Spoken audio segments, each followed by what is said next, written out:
Both mics? Both? Both mics. Hi, hola.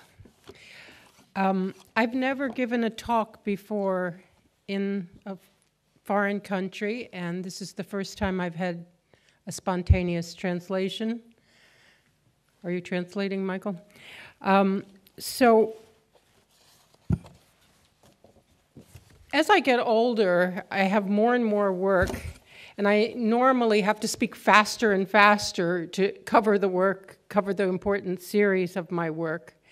And so in imagining that you will be hearing this in translation, I decided for the benefit of the audience and the translator that I should cut out a lot of work. So I've edited my slide talk down, taken a number of series and a number of works out, so to allow a little space for us to talk about the work that's here. And I'm hoping that at the end of the talk that we will be able to have a question and answer session where I'll put on the headphones and hear a translation. I have one page that I have written out in advance, and I'm going to read this one page, and then I have a second page that I wrote out right before coming here at about 5:30, which I'm going to kind of halfway read and halfway speak, and then when I show you work, I'll just talk extemporaneously. And Michael, who speaks very good English and very good Spanish, I hope will be able to keep up. Now, for this one page I'm going to read to you, I want Michael to read it in a sort of manifesto-like voice, because this is a statement about my relationship to photography and some of the ideas of the show. So this is the most serious part. In her introduction to the Haunted Show catalog, Jennifer Blessing talks about the widespread incorporation of photography into contemporary art in recent decades. This is a quote. "Photography," she says, "was an inextricable part of this expanded field, though its ubiquity within various isms of the 60s and 70s was often seen as incidental.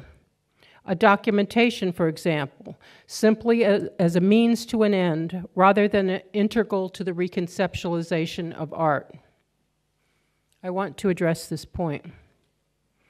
I am an artist for whom photography has been integral to the reconceptualization of art.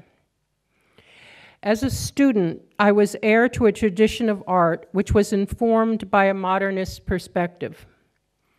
Art was not defined by the medium it employed, but rather by the questions that it asked.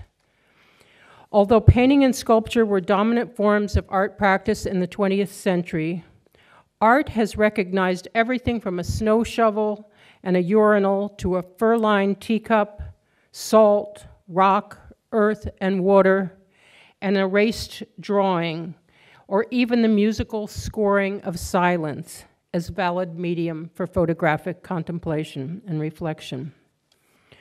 Art has always asked questions about how we see and know the world around us. As a young artist, I emerged into a world in which there was a tradition of fine art, a tradition of art and a tradition of fine art photography. Many institutions still maintain this distinction. Recently, I have been attending a series of invited discussions at the Museum of Modern Art in New York, sponsored by the photography department. One of the key questions under discussion was, what is the relationship of photography to contemporary art practice? As long as the question is framed in this way, photography stands outside or next to something called contemporary art. In my work, as in many of the artists of my generation, photography has been central. This is not because I like taking pictures, which I do, or because I am enwrapped with the magical realism of the photographic image, but rather because I view photography as the dominant language of contemporary culture. I turn to photography precisely because of its ubiquity, because photography informs every aspect of how we see and know the world around us. Photography has been my subject as much or more as it has been my medium. It is incumbent on every generation to create and recreate the meaning of art. To me, photography is central to the questions of my time. Now, that's the manifesto part. And I hope we can come back to that in question period. Now, the little part that I wrote out before, handwritten, I don't even think I can read it very well, but I was thinking a lot about this particular show and some of the themes of the show. Photography and time, and photography and death. And it's interesting to me to re-experience my work in this show, which is called November 1977, from the perspective of 34 years later. This piece was originally not about time, not about death, not about memory, not about the passing of events or people. It was a piece about contemporary experience of the world, the way in which news is encoded, and the formal qualities of photography, the way it orders the world for us on a daily basis. And now it seems to me that the piece means something completely different. I'll begin to show you some pictures while I talk to amuse you. There were 2 works in this series. Well, no, there are 12 works in the whole series, which is called Modern History. But in the 2 works of the Herald Tribune series, one is September 1977, and another one is November 1977. And they consist of the newspaper, the Herald Tribune. I was spending a lot of time in Europe at that time. And it's the newspaper every day for the month with simply the text removed. And what I kept seeing over and over again was that there are authority figures at the top of the page and various battles and explosions and missiles and bombs going off down below. And so I wanted to just see how the formal relations of the photographs structured the way in which we sort of experience the news. Here's the coronation of Queen Elizabeth and the celebration of the 50th anniversary of the founding of the Soviet Socialist Republic. Day after day after day, there are male figures at the top of the page. That's Idi Amin, the dictator from Uganda. And down below, more missiles and demonstrations. And so I was interested in the way in which this same story keeps playing out day after day. In a certain sense, as a young woman artist, I was completely aware of the fact that there were no women at the top of the page. And I don't know what I think of all these bombs and battles. So this is the first of about 12 different newspaper pieces I did over the next 2 years.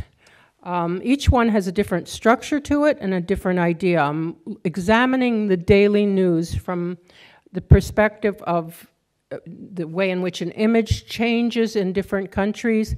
This is a photograph of Aldo Moro, who was the Prime Minister of Italy at the time. And he was kidnapped by the Red Brigade, which was a sort of, extreme leftist terrorist group.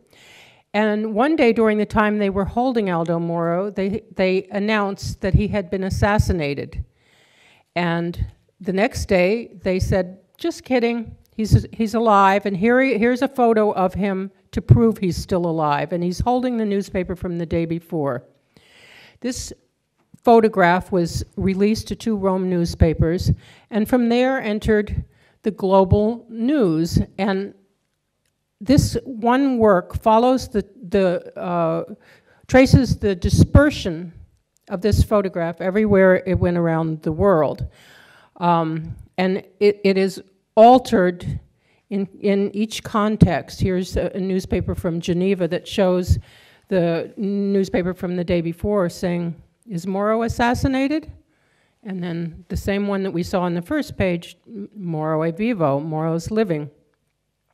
An American Indian sachem who appeared in all the Swiss newspapers that day. And here in Basel, we see the relative importance of John Travolta and Aldo Moro. In Germany, the photograph is cropped with an SS sign over Moro's head. We don't know how, what is unconscious, what is conscious, what is political. But nonetheless, there is a kind of pattern that we see in Holland. There's girls with tulips and on canal boats and flowers in their hair. In Denmark, the Queen of Denmark is at the top of the page, and Moro's very low down. The story is less important. And in London, the Queen shows off her new grandbaby for the first time. In the US papers, the dominant photo of the day was of L. Patrick Gray, who is head of the FBI, going to testify about the importance of wiretapping at the US Congress. And there is L. Patrick Gray, again, the dominant story. In Canada, in Toronto, the Queen.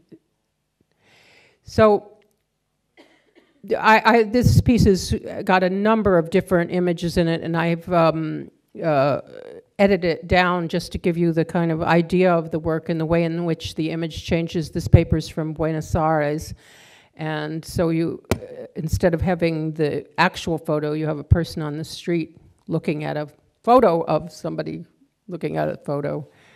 And the only newspaper that I found anywhere in Asia was in the English language paper in Tokyo. That's what one of these works looks like in installation. Not all the pieces are inherently political. I wasn't so interested in the specific story as the way in which photographs act out the power relations. In this work right here, which is called The Arc of Total Eclipse, February 26, 1978, I followed an eclipse which moves along a geographical arc, and this went up across Northwest America through Canada to Greenland. And so I got the newspaper from each town that the eclipse occurred in or passed through, or whatever the right terminology is. And each newspaper shows their version. Never the same photo, never the same moment in time. This work is questioning what is an image, what is an event, what is a perspective. There's, I think, 30 newspapers in this piece, which is on view right now at the Whitney Museum in New York. Moose Jaw, Saskatchewan.